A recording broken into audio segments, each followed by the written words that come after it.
You're listening to the Rocky Mountain UFO Podcast with Doc Pearson. What has made mankind is an insatiable curiosity. Insatiable. What is that? Nobody knows. A phenomenon. Nobody's ever done this as far as I know. It's a huge amount of work, a huge amount of data and equipment. That has never been done. Whatever this is more complex than we could ever imagine. This is a first in the field of ufology. The variety of devices we're bringing as a team to study the phenomenon covered an entire spectrum of different technologies in real time. That moment shook me to the core because I knew my life was about to change again. I think we're going to have like a couple of really, really good spots. When I hear that you've assembled a team of top scientists using state-of-the-art equipment, I say to myself, it's about time. This is an unidentified, unclassified new phenomenon. Wow, Tic Tacs. Basic. Maybe Tic Tacs. Maybe. Caught on our cameras. Yep. That's incredible. Crazy. It isn't crazy, it's crazy. It's crazy. We can go from body heat to very cold, like about minus 62 Celsius or minus 80 Fahrenheit. Wow. We will be transmitting data up to 800 terahertz in frequency. Our highest technology is up around 500 gigahertz. I can't tell you how much I'm looking forward to seeing what you've uncovered.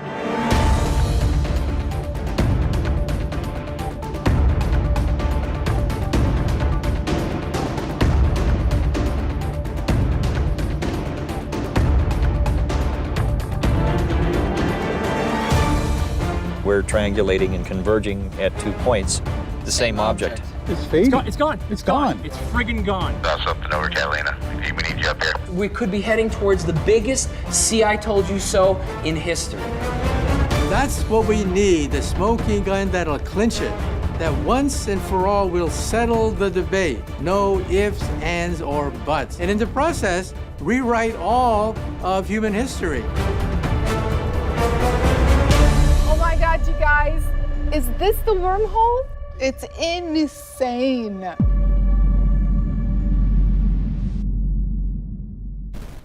I'd like to welcome Carolyn Corey to the Rocky Mountain UFO Podcast and YouTube channel. Thanks for joining us today, Carolyn. Carolyn's an award-winning filmmaker, futurist, and visionary author of best-selling books on consciousness and energy medicine, topping the charts of consciousness, science, and mystical literature as a child and throughout her life. Cory has had numerous ESP and precognition experiences, which led her to become deeply connected in existential topics, the study of consciousness and the mechanics of the universe. After teaching energy medicine and consciousness in media platform that tackles various thought-provoking topics on the human condition and the nature of reality. In addition to writing and producing, Cory continues to lecture and coach internationally on various mind over matter subjects and appears regularly as a guest expert in supernatural phenomena and major conferences and television shows, including The Unexplained with William Shatner and History Channel's popular series Ancient Aliens.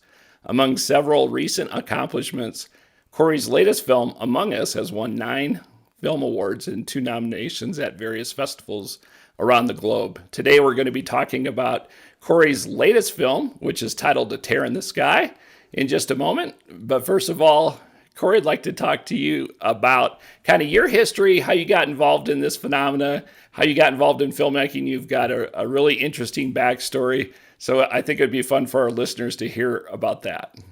Hey, Darren, thanks for having me. Yeah, so I started out organically, really, at a very young age. When I was 5, I had this experience where I could see the subtle energy, I could see beings and things like that. But it wasn't scary. It wasn't like ghosts or anything. It was very pleasant. In fact, it was more pleasant than what I was experiencing with humans. It was like, oh, that's how it's supposed to be feeling. But anyway, that kind of got me interested in how is it possible that I could see things or, tap into things and others didn't. Of course, at the time, I thought everybody did that. All kids did that. But later on, I realized, no, not everybody's doing that. So what is it? How does it work? What does my brain have to do to see things or sense things when others didn't? And so that got me interested in the field of consciousness first. And I had many experiences with UFOs as well. And so, and contact, experiences. And so that whole world, of paranormal has been very organic for me, And so of course, in school, I studied psychology to make sure there was nothing wrong with me, that I wasn't totally crazy. But of course, I had more and more validation. That's what happens. You work, you think something is going to happen, and it does happen. So that gave me a lot of confidence that I wasn't crazy. I wasn't making things up.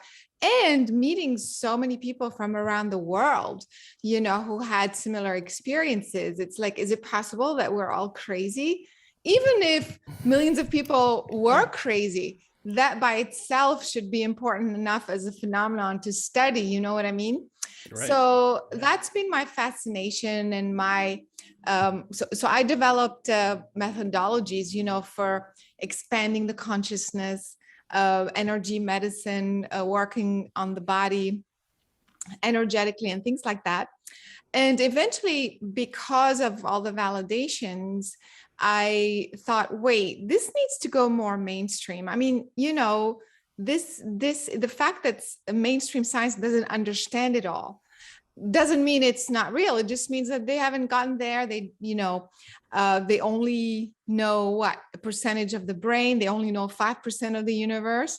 So they just, if they don't have clear answers, it just means it's coming, And so that's why I said, I want to put this information out there in the form of films, because that's what most people are attracted to. It's easier to digest and to bring validation and credibility. Let's use current science to see how much of it is measurable, repeatable, and so on and so forth. And that's how all my films came about. Yeah, your film Superhuman, you have got some incredible footage in that. I think if people haven't watched that, you need to go watch it, because it looks like you're using special effects, but kids and some of the people that you put under investigation, it's amazing the video you were able to capture. Could you tell us some of the kind of crazy, kind of woo-woo stuff about that? Because I think if people watch it, they're going to be like, wow, this can't be true. It's so wild. Well, that's what I thought. And people have to know that I'm not even though I've had my experiences my whole life, but I'm a skeptic in the sense that each time I want to start with a clean slate and make sure that I'm discerning correctly, that, it's not my own hopes or projections. And so when I first saw the kids in England, I thought, oh, for sure, there's something, I'm making a film that should bring credibility. So I need to go check it out myself, because there's a lot of stuff on YouTube and people think, oh, there's a trick where it looks like you can do it. The fact that you can do a trick that looks like you can do it doesn't mean that you also can't do it for real.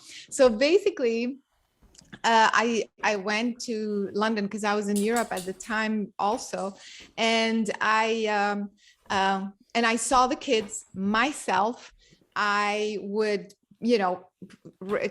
pick up an object or write something on a piece of paper, so they didn't know what I was holding, what I was going to bring up to them. They're completely blindfolded. And they would know exactly what it is. They could read. So the people who would say, oh, they were rehearsed, or there's a hole, come on, right. I was there. There is nothing wrong with the masks. And also they see things behind their back. So hello, yes. So that's why more and more evidence, and it's not just reading. And they're playing ball, they're on bicycles and, skateboards. even if you're wearing a mask that's, and you have even if you're cheating or faking whatever, you try to ride a bike, or play ping pong, with a mask on your eye. This is all real. And so, and when I spoke with them, it wasn't just that they were able to do this.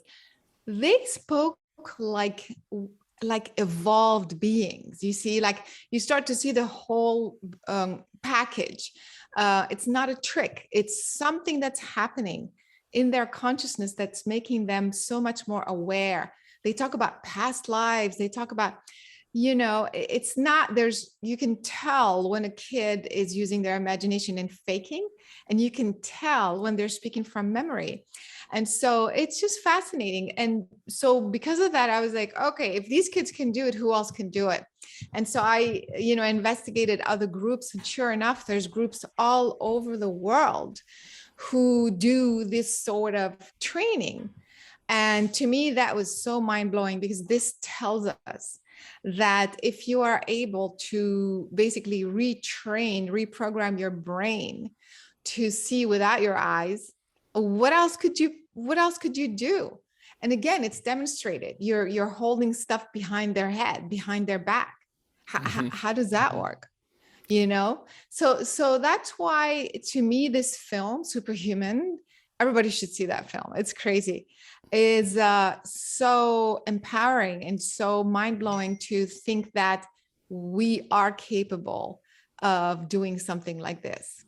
Yeah, it's amazing. It's almost like the Force from the Star Wars movies coming to life, or like the X-Men movies with the kids at the academy. Remember, in a few of those X-Men movies where you had kids with special powers in these private schools, with other kids like that. So it does make you wonder how many more kids and people like that out there with those crazy abilities. You probably remember, was it Uri Geller back in the day? He did the spoon bending or fork bending and that kind of thing.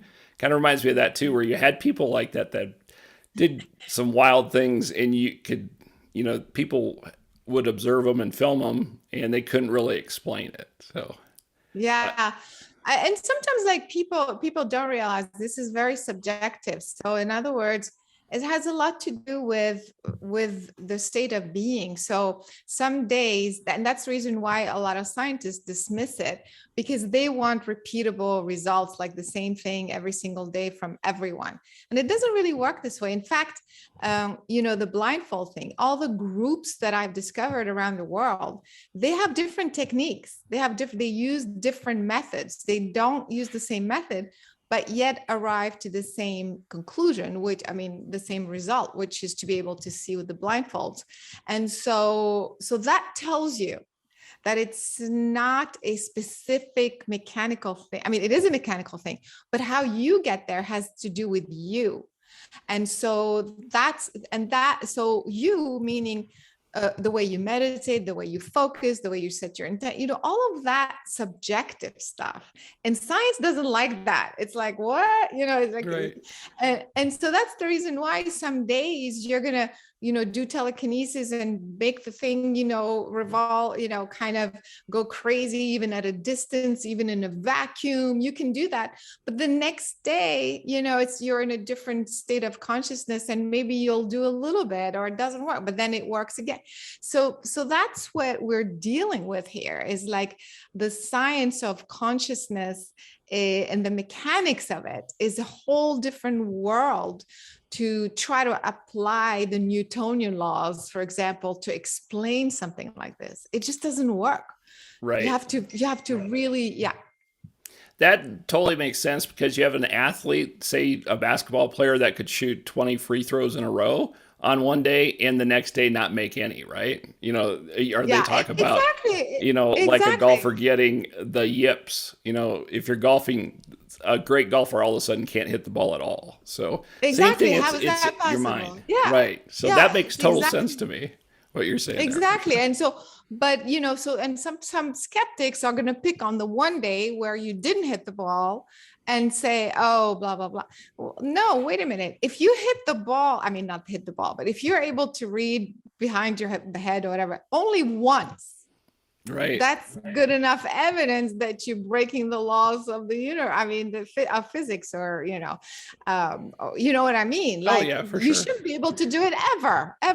Right. In fact, to me, the fact that that it changes like that is more proof, because it means it's real. It means that there is a correlation, there is an interaction between your individual consciousness and what you're doing. It's not if it's a trick, then you should always be able to do it exactly the same way. Right, exactly.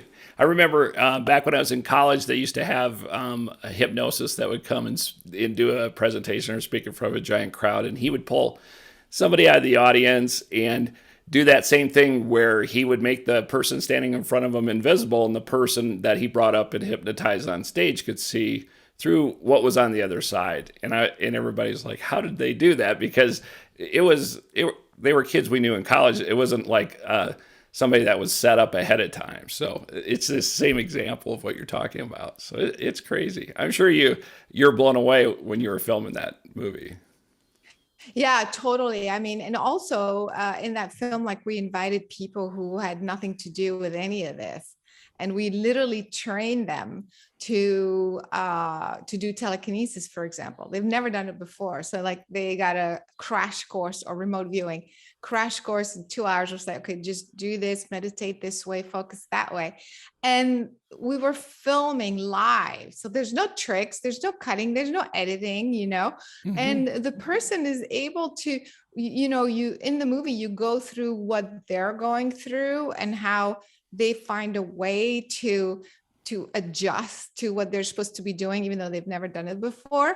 And so, and then they managed to do it. And so that's why I really like this film, because it wasn't some study that was done years ago by somebody else and you're just commenting. You are seeing it live on camera under laboratory conditions, when we have controls and we have measurements and we have repeatable results. That's scientific, and so that's why I'm very excited about. And this is we're just scratching the surface here, but I'm very excited about Superhuman. It's like it's gone where no one's gone before.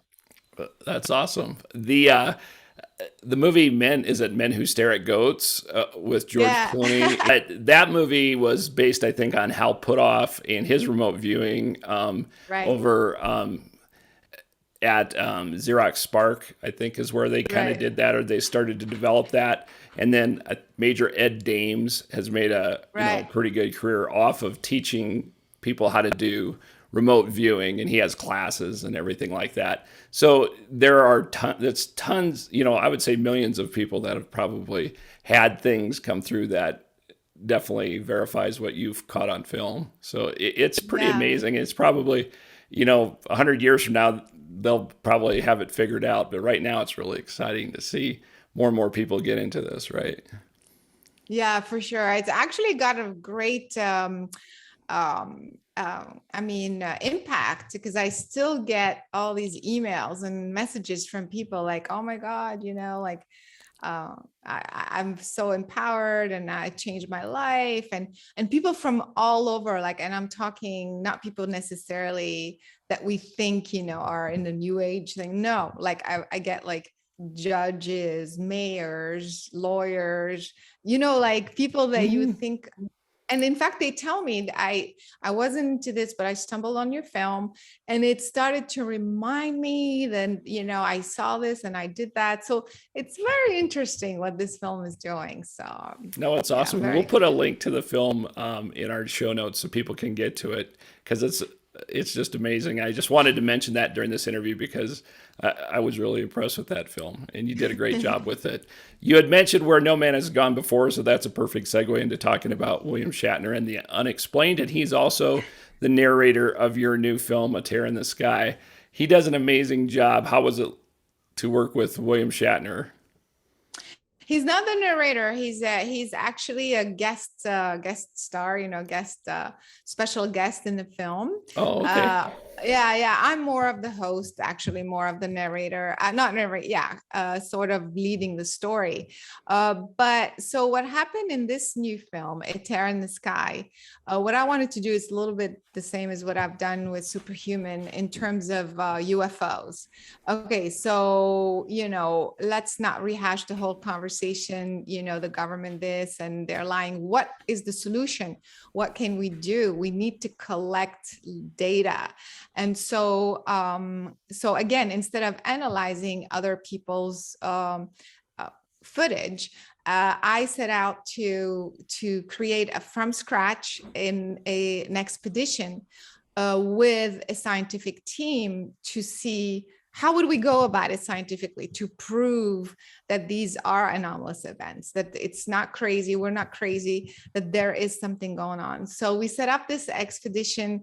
We have the guys from the Navy who were on the ship in 2004. The Navy released all this footage. So we got the guys who were firsthand witnesses, from that ship. And they had put together a team with scientists. So we said, let's go out and do this expedition with a crazy amount of equipment. Mm-hmm. Also, not just equipment, but different location to achieve correlations and triangulation. I mean, never been done before, never in this world. And so we have that, we're collecting amazing stuff. And then I was like, we need, we didn't need, but it was like, it would have been nice to have this extra personality who kind of helps bridge the gap, between mainstream, the UFO fans and stuff. Like, who can do that? Who can make sci-fi? Who can help us make sci-fi into real science, which is what we were attempting to do. And of course, the person that comes to mind is William Shatner. I had a connection there, so I asked, of course, he's huge. I mean, he's a legend, Right. And I thought, if it works, great. If he's available, great. If not, it is what it is. And sure enough, he liked the project. And it was phenomenal that, so he's just commenting on the things that we've captured and giving his insight. But so he adds that component of the mainstream looking into this world of space travel and UFOs and things like that. I think it worked out great. Oh, I'll bet you. I'm excited to see it. So he's a living legend. He's been in science fiction, UFO, that genre for 50 years, or longer. I mean, he's a legend. So longer. That was quite a coup to get him.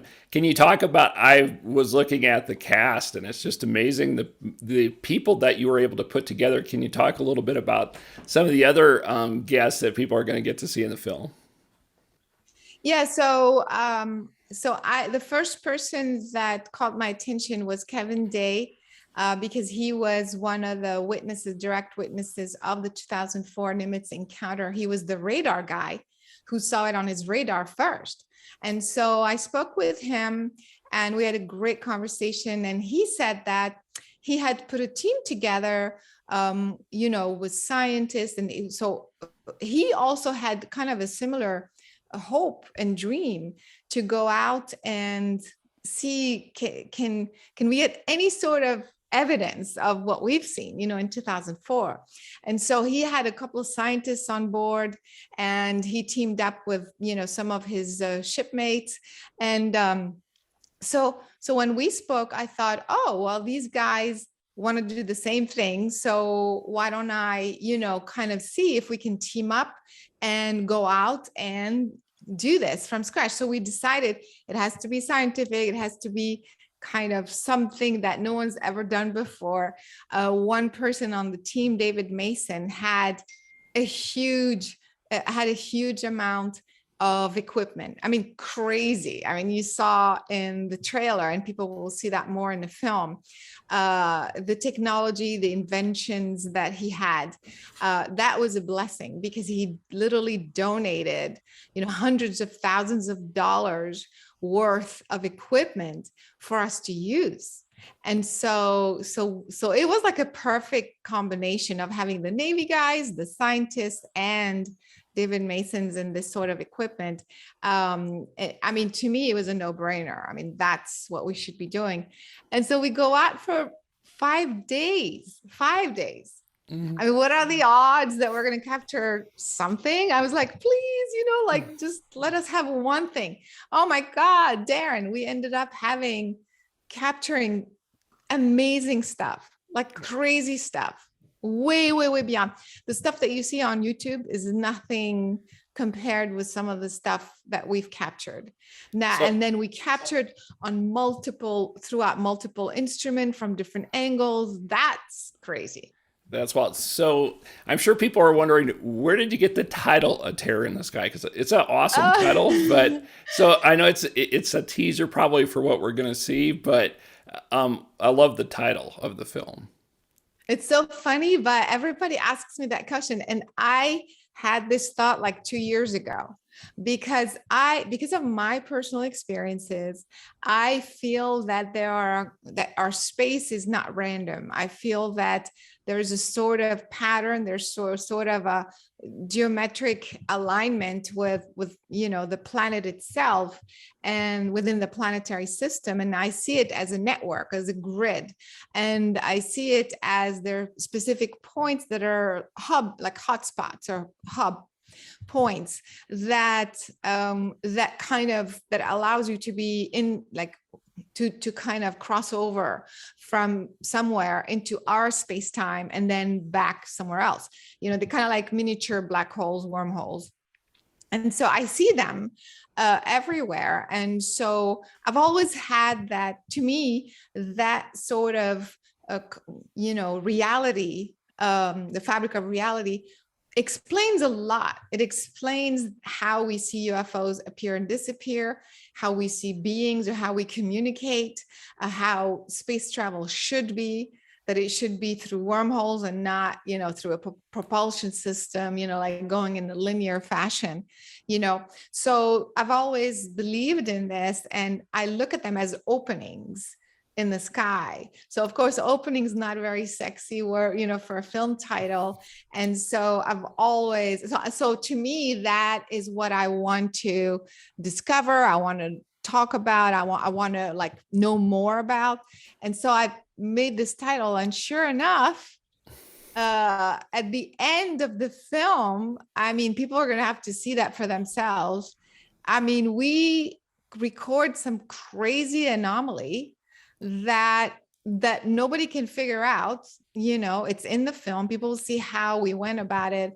That looks like something that opens and closes, and then there's like physical objects there. So we're going to let people see how that unfolded. But what is that? So it ended up kind of matching the title, but that was 2 years ago, and so anyway, that's kind of a funny little story there. Well, that's wild. It reminds me a little bit of Skinwalker Ranch too. I'm sure you've heard those stories where they say it was like there was a rip in the sky or a tear or a portal.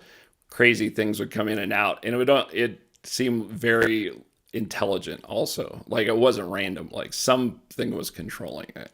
So from the other side, because they had a hard time in those Skinwalker Ranch films. There's been a few of them where people talk about they always have a hard time catching anything on video. So it's awesome that you guys were able to document it, because I know they spent an enormous amount of time at that Skinwalker Ranch, and it didn't seem like they got a lot on film unless I'm missing something. But I've watched a lot of those videos, and there's a little bit on.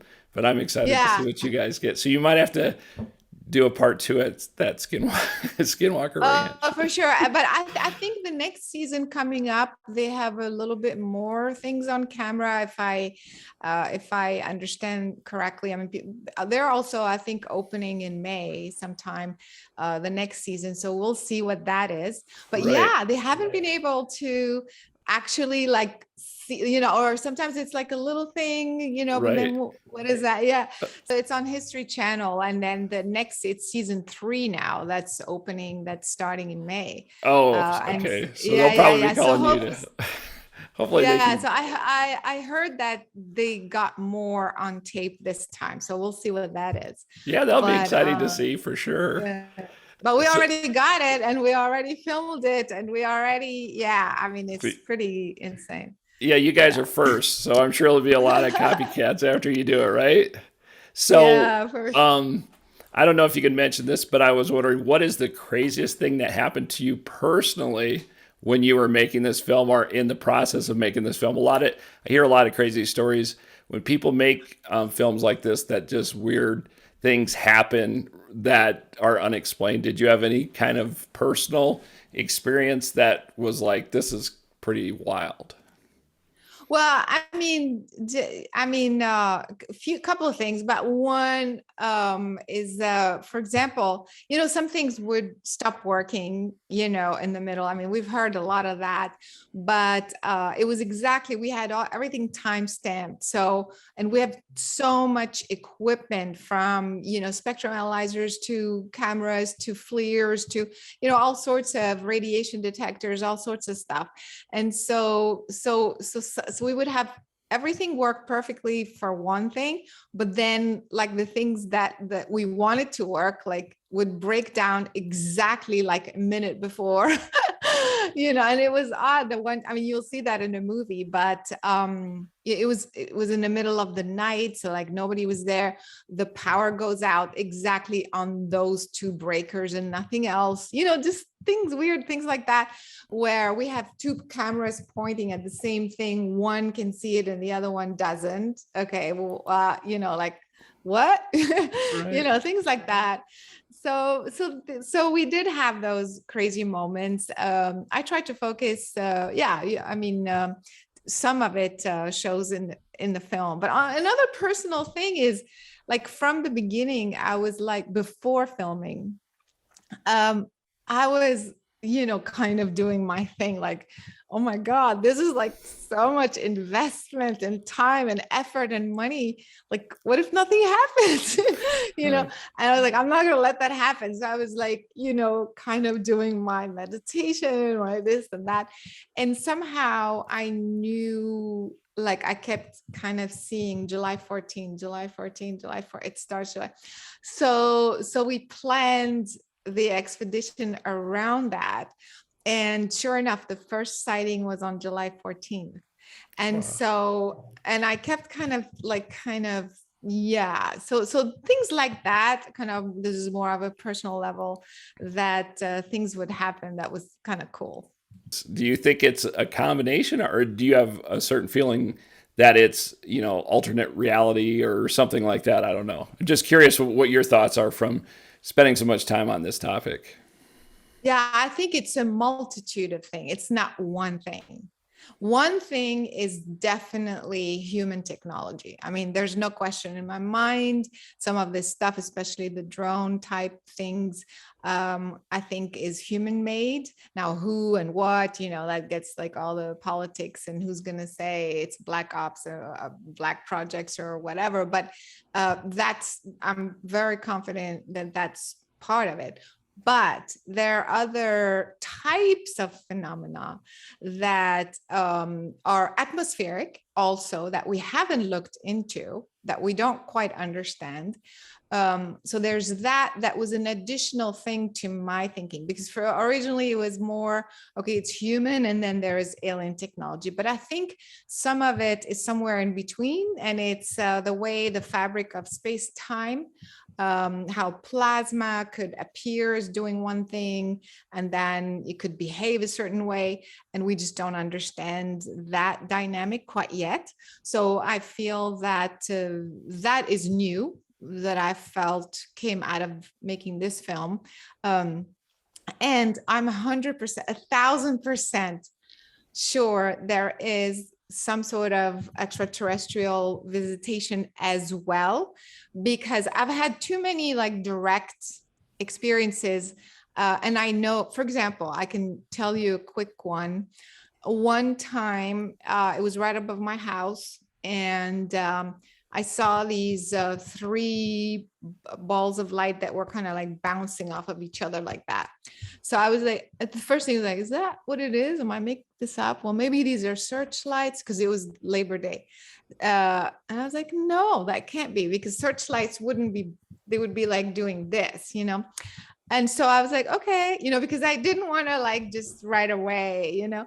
And so then I like started to kind of communicate. I said, if there is intelligence, if there is intelligence behind this, then, and they're communicating, you know, obviously not through radio and things like that, well, let's see what happens. So I started to project my consciousness to what I was looking at. And I said, well, if you are an intelligence, then like do something to show me. And all of a sudden the 3 balls split into 4, then split into 6, then split into 8. I was like, okay, that's cool. And now let's see what else. Can you follow me? So I started walking like in one direction, like literally like half a mile. And this thing was like hovering like right above me. It was so funny. And then I changed direction. I go in like north, and I start walking this way, like a good half a mile at least. And the thing was like, you know, so how does that work? You see, so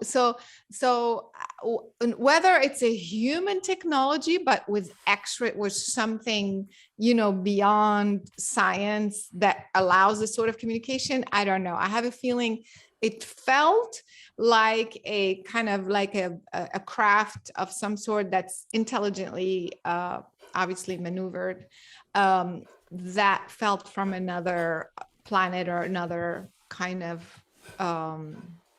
from somewhere else that was in our space-time, in our space.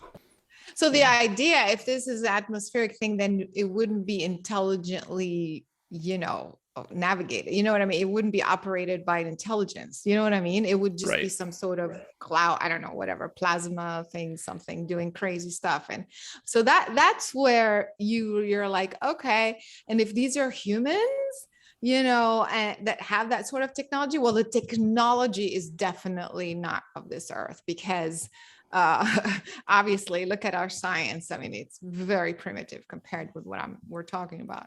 Right. Especially if you're interactive with thought, right? You know, exactly. That doesn't make sense that it would be just a meteor or whatever. The other thing I wanted to ask you, why do you think that Catalina Island area is so active with these sightings? Because I've read tons of different, you know, UFO, UAP type encounters off of that Catalina Island area. Why do you think that's a hot spot? Yeah, like I was saying earlier, I believe there are those nodes, you know, within our space-time fabric, that where the magnetic field is like so concentrated. It's like this magnet type energy.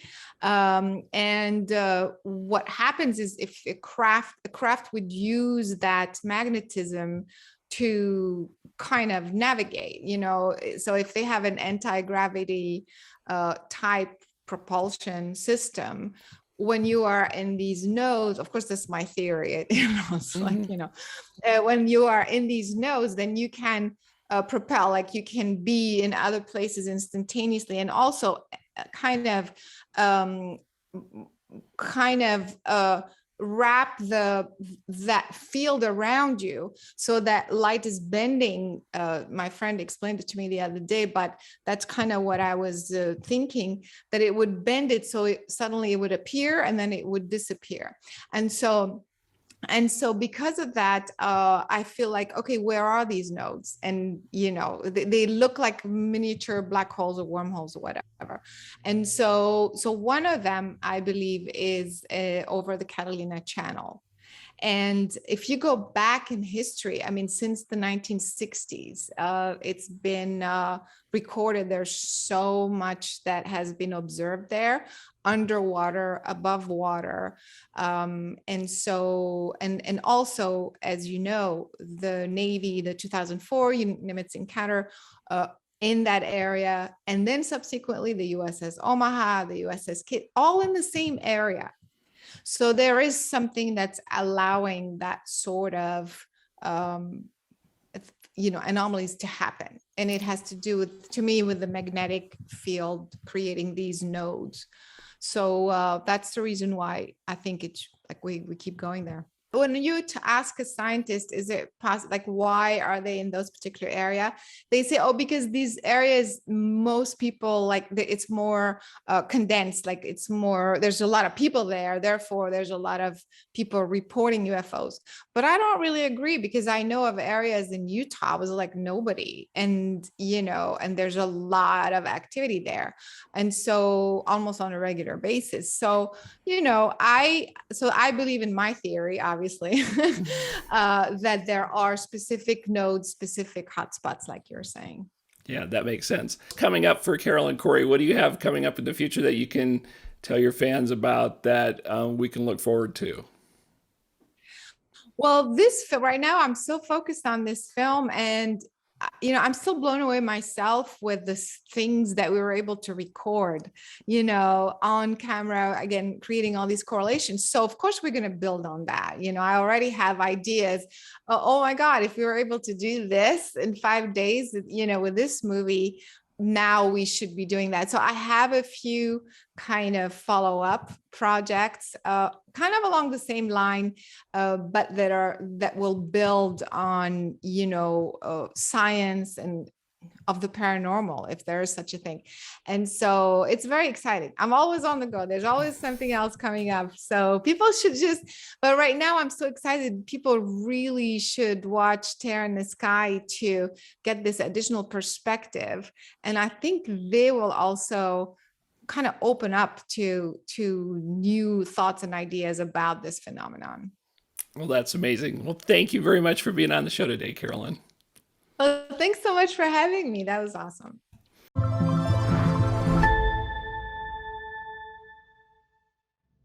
What has made mankind is an insatiable curiosity. Insatiable. What is that? Nobody knows. The phenomenon. Nobody's ever done this as far as I know. It's a huge amount of work, a huge amount of data and equipment. That has never been done. Whatever this is more complex than we could ever imagine. This is a first in the field of ufology. The variety of devices we're bringing as a team to study the phenomenon covered an entire spectrum of different technologies in real time. That moment shook me to the core because I knew my life was about to change again. I think we're going to have like a couple of really, really good spots. When I hear that you've assembled a team of top scientists using state-of-the-art equipment, I say to myself, it's about time. This is an unidentified, unclassified new phenomenon. Wow. Tic Tacs. Basically, Navy Tic Tacs. Maybe. Caught on our cameras. Yep. That's incredible. Crazy. It isn't crazy, it's crazy. It's crazy. We can go from body heat to very cold, like about minus 62 Celsius or minus 80 Fahrenheit. Wow. We will be transmitting data up to 800 terahertz in frequency. Our highest technology is up around 500 gigahertz. I can't tell you how much I'm looking forward to seeing what you've uncovered.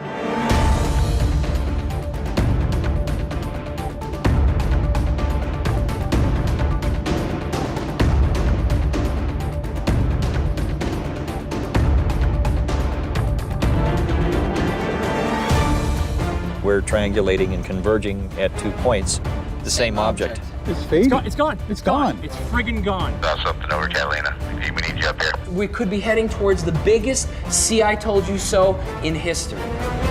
That's what we need, the smoking gun that'll clinch it. That once and for all will settle the debate. No ifs, ands, or buts. And in the process, rewrite all of human history. Oh my God, you guys. Is this the wormhole? It's insane.